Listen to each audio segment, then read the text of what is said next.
The air inside the palace is thick with movement, yet every sound feels rehearsed, as if the walls themselves have memorized the rhythm of power. Servants glide over polished stone floors without looking up. Advisors huddle in quiet clusters, exchanging words too low for the uninvited to hear. Guards stand in the corners like living statues, their eyes scanning for disruptions they already know will never come. At the centre of it all, seated slightly apart but never out of reach, is a girl, 12 years old. Neither crowned nor named in public, yet the flow of the room bends toward her as though drawn by an unseen current. You notice it in the way ministers pause mid-sentence until her gaze shifts, in the way petitions are only advanced when she inclines her head. Every choice, every permission seems to pass through the quiet filter of her attention. No one calls her by name here. It is not forgotten. It is forbidden. The rule is so ingrained that even new servants learn it within hours, address her indirectly if at all, and never meet her eyes for too long. Her presence is a contradiction. Silent, still, yet in command of every moving part. From a distance she could be mistaken for a decorative figure, another piece of courtly furniture meant to signal refinement. But then you notice the precision of her movements, the way her smallest gestures ripple through the hierarchy like an unspoken decree. She wasn't born into this role. At 10, she was a child like any other, trained to obey without hesitation, to fold herself into the shape others demanded. That was the purpose of her early years, to learn the script of submission so well it would erase the possibility of rebellion. But somewhere along the line, something changed. Perhaps it was the stillness that taught her how much could be controlled without words. Perhaps it was the endless study of those who believed she was beneath notice, revealing the machinery of power piece by piece. She began to use what she'd learned, not to serve, but to steer. And because her authority was invisible, never written, never declared, it could not be challenged in the ways a crown might be. Her silence became a weapon, her obedience a disguise. The girl no one was allowed to name had discovered the rarest form of rule, the kind that leaves no trace, yet leaves no one untouched. And the question that hangs, unspoken but heavy, is how far that power will carry her before the silence turns against her. She was 10 the day they came for her, not in the chaos of soldiers or the clatter of chains, but in the quiet inevitability of palace custom. A pair of women she barely knew entered her chambers, their silk slippers whispering against the marble, and told her to gather nothing. Everything she would need, they said, would be provided. She was led through a series of corridors she'd never walked before, hallways where the air smelled faintly of incense and dust, where the light fell in narrow blades from high, narrow windows. They brought her to a part of the palace hidden from public sight, a wing reserved not for guests or family, but for shaping those who would serve. They called it training, but it was closer to dismantling. In the first days, she was taught to sit for hours without moving, her knees pressed together, her hands folded precisely in her lap. If her shoulders slouched, a tutor would tap her back with the end of a slender rod, not enough to bruise, just enough to correct. Her eyes were to remain lowered and less addressed. Her voice, when used at all, was to be soft, even, and free of any sharpness that might be mistaken for opinion. Meals were taken in silence, not because there was nothing to say, but because silence itself was part of the lesson. The clothing they gave her was as much a constraint as the rules. Gowns cut narrowly at the knees so she could never run, sleeves designed to fall low enough to hide her hands when folded, colours chosen to blend with the tapestries and not draw the eye. Each detail carried meaning. Her body was not her own. Her movements were to be contained, her presence subdued until it disappeared into the background of power. Lessons came from all directions. One tutor drilled posture until her spine ached. Another rehearsed the art of listening, how to detect intention in a pause, how to hear the words not spoken. A third taught her the careful rhythm of civility, to anticipate a command before it was given, to present the desired object or answer as if the thought had originated with the master. These were not skills for living, they were skills for disappearing into usefulness. The justification was always the same.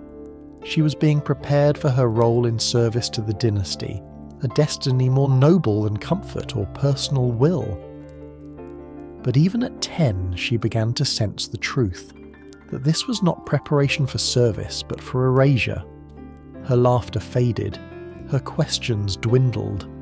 The corners of her mind that once reached outward for the world now curled inward, storing thoughts where no tutor could touch them. And yet, in this careful undoing, she found herself watching. She studied the tutors as they corrected her, noting how power sat differently on each of them, some gentle, others brittle with insecurity. She noticed how the senior servants spoke to the nobility, how their tone could soften or sharpen depending on what they wanted. She saw that obedience, when perfect, could make the master feel safe, and a safe master could be led without ever realizing it. The days passed into months, each one polishing away another layer of her childhood. But somewhere beneath the surface, a different kind of learning was taking root.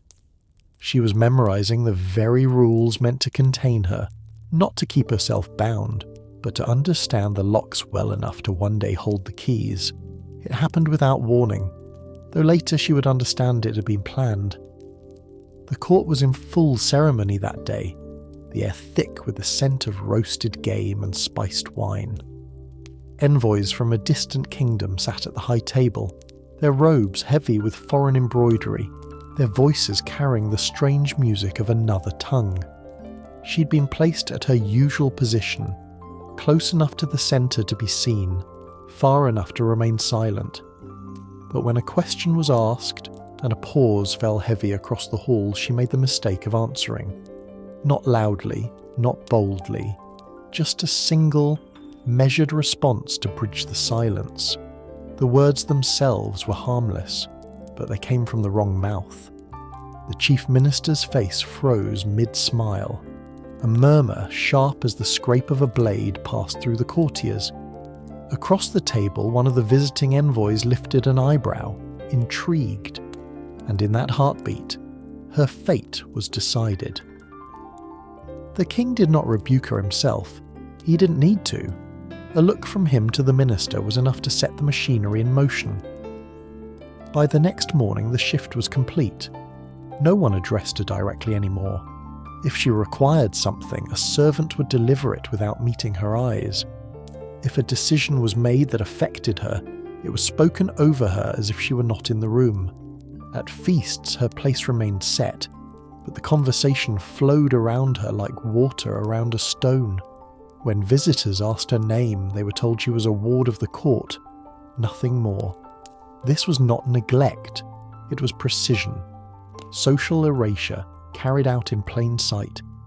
A punishment designed not to bruise the body but to starve the soul. She was present, but invisible. Necessary, yet unacknowledged. The lesson was clear. She could be unmade at any moment without a single hand raised against her. At first, she felt the hollowing begin.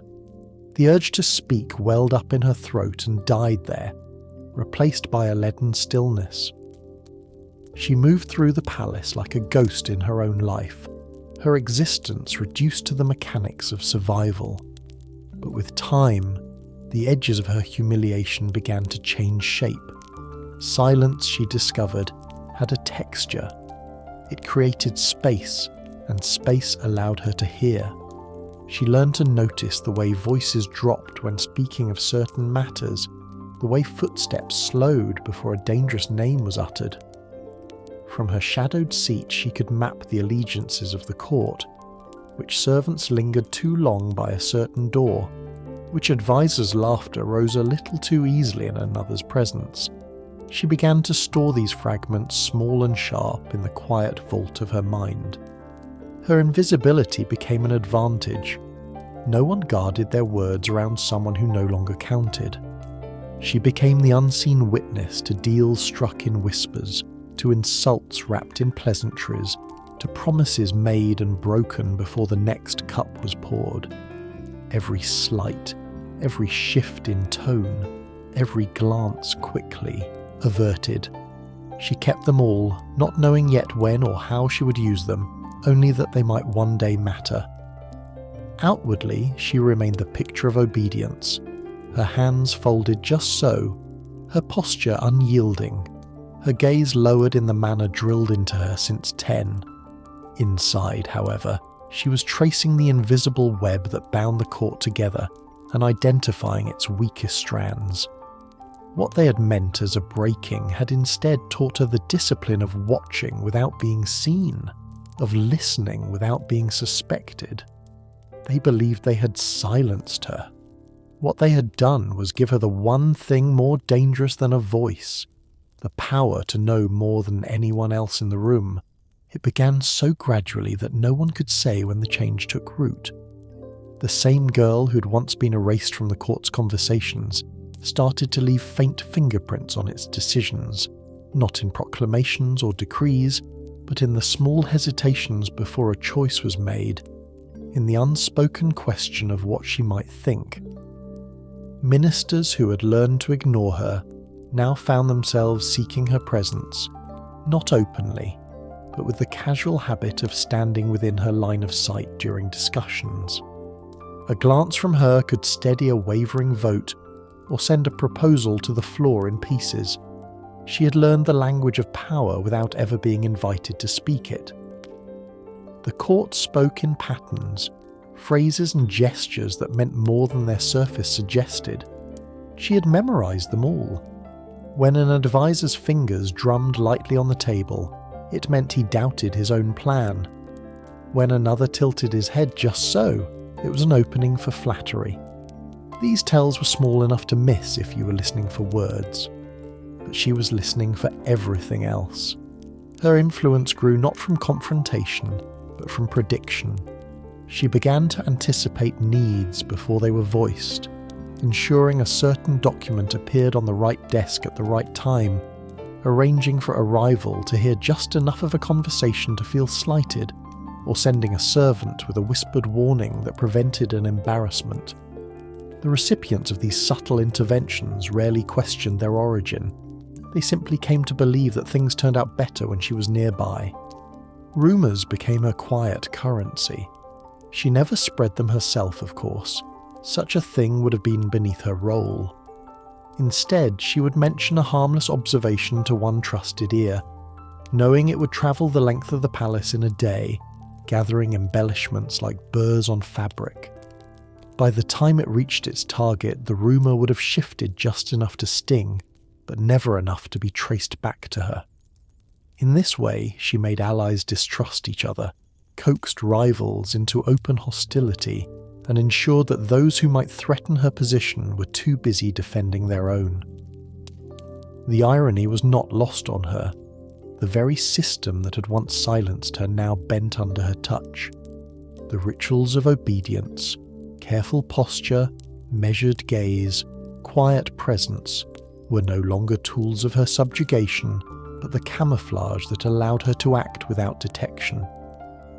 She could linger unnoticed at the edges of conversations, stand behind a screen at a council meeting, or pour wine at a feast, all while setting in motion shifts that would ripple for weeks.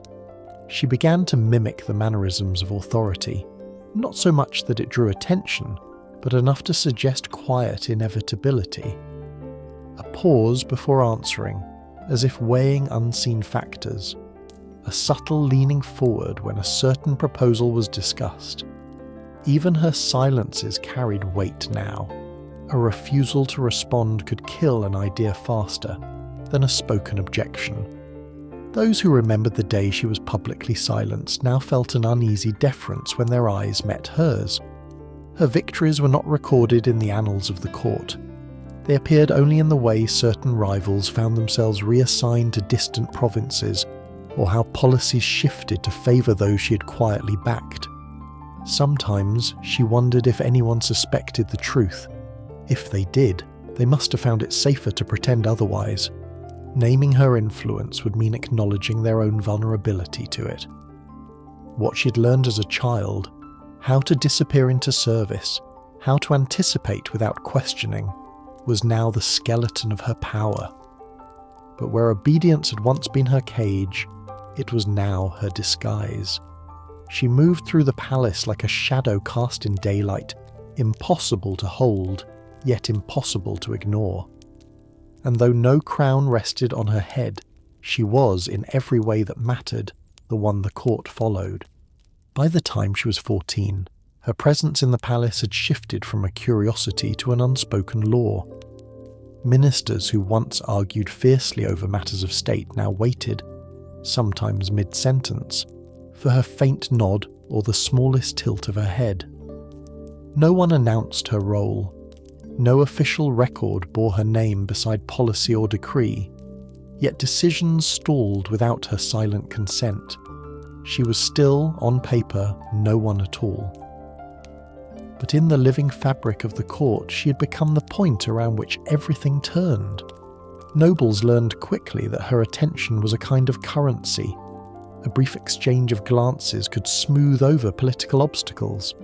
The absence of her acknowledgement could unravel months of careful manoeuvring.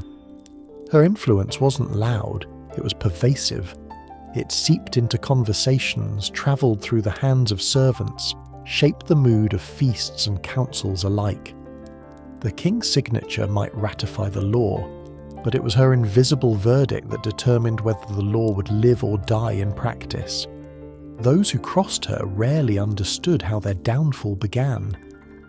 A misplaced comment overheard by the wrong person. A sudden withdrawal of support from allies who once pledged loyalty.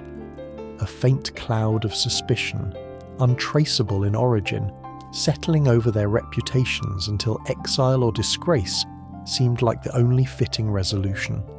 No threats were spoken, no accusations made. The palace itself seemed to conspire against them, and everyone knew better than to ask why. Whispers followed her through the corridors, not of scandal, but of caution. Newcomers were warned in careful tones. Watch her eyes, listen to her silences, do not underestimate her patience. Even the king, whether he realised it or not, deferred to her in small but telling ways, pausing to see her reaction before announcing a decision, keeping her within his line of sight during tense negotiations. It was said that if she disapproved of a plan, fate itself would find a way to undo it. The fear she inspired was not the fear of violence. It was subtler, sharper, the fear of being unseen and undone without understanding how it happened. People feared her not because she could strike them down, but because she could make them disappear from relevance, from memory, without leaving a trace. In the hierarchy of the palace, the king's wrath was dangerous, but hers was fatal in a quieter, more permanent way. Still, she knew such power was fragile. It lived in the shadows of recognition, dependent on the belief that she could not be challenged. It required constant maintenance, small acts of influence to keep her indispensability alive, occasional displays of quiet retribution to remind others of the cost of defiance, and yet she never overreached. Her hand was felt more often than it was seen, and in that restraint lay her strength. But in the privacy of her chambers she sometimes felt the edges of unease. Power without a title had made her untouchable in one sense, but in another it left her without defence. She had no army, no law, no crown to shield her if the tide turned. Her reign existed entirely in the minds of those she influenced, and minds could change. All it would take was one shift, a new favourite at court, a foreign alliance, a sudden illness, to unmake everything she had built. And so, every day she walked the palace as though she were balancing on a wire, One wrong move could send her into the same kind of oblivion she had once used to destroy others. She had learned long ago that survival in such a place was never permanent. It was borrowed time, paid for in silence, precision, and the unyielding discipline of never letting anyone see her fear. It ended as quietly as it began. There was no public accusation, no scene in the Great Hall, no dramatic banishment. One morning her chair at the edge of the council table was simply empty, and by the next her name was gone from the lips of those who had once measured their words in her presence. In a place where even minor changes became the subject of gossip, her absence was met with an unsettling silence. The court, it seemed, had decided all at once that she no longer existed. Some said the change began with the arrival of a new queen, a woman whose beauty and ambition drew the king's gaze more completely than anyone before. Others claimed it was the result of a sudden treaty with a foreign power, an agreement sealed by marriage that required clearing the court of old influences. Whatever the cause, the effect was immediate. The invisible threads she had woven through the palace unravelled overnight, leaving her without the network that had once made her untouchable. The stories of what happened to her multiplied, each one contradicting the next. One tale claimed she'd been married off to a distant lord in a cold northern province, her influence replaced by isolation. Another whispered that she'd been quietly poisoned, her body buried in unmarked ground to prevent any shrine from forming around her memory. A few insisted she had orchestrated her own escape, slipping away under the cover of night to reclaim a life that had never truly been hers. No version could be confirmed, and perhaps that was the point. Her vanishing became a kind of legend, told differently depending on the teller's loyalties. To her enemies, it was proof that no shadow can rule forever, that sooner or later the light will burn it away. To her admirers, it was the final flawless move of a strategist who had spent her life hiding in plain sight. A disappearance so complete that no one could be certain she had ever existed. And yet, the absence did not erase her entirely. For years after, her name, or the refusal to say it, remained a quiet warning in the palace. Ministers still hesitated before acting without silent endorsement, even if there was no one left to give it. Servants passed down instructions on how to watch for invisible power, citing her as the example they would never forget. The truth of her fate remains a hollow space in the history of the court, large enough for every rumour but too small for certainty. Maybe she lived out her days in peace, free of the constant calculations that had once defined her. Maybe her end was as merciless as the world that had shaped her. Or maybe somewhere she was still watching, proof that the most dangerous kind of power is the one you can't see until it's already gone. Picture her again, 12 years old, sitting in the same place where her story began. A girl with no crown, no title, and no name spoken aloud, yet surrounded by a court that moved to the rhythm of her unspoken will. Back then, it might have seemed like an oddity, even a miracle, that someone so young could hold such sway without ever raising her voice. But now, knowing what followed, it is harder to see it as anything but the inevitable outcome of what the palace itself had taught her. Obedience was supposed to make her safe. It was meant to shape her into a silent fixture, a harmless ornament in a room built for men with louder voices and sharper commands. Instead, it became the foundation for a different kind of rule, one sharper than any sword because it was invisible. Every lowered gaze, every measured breath, every moment she learned to listen instead of speak was another step toward mastering the very system that had sought to erase her. And yet, power in the shadows always comes with a cost. To survive, she became a mirror for the ambitions and fears of others, until her own reflection was impossible to separate from theirs. When she vanished, no monuments were built, no songs were sung. Her name slipped into the space between memory and rumour. History will remember the king, the ministers, the queens who came and went. But the truth is that kingdoms have always been steered by hands no one sees.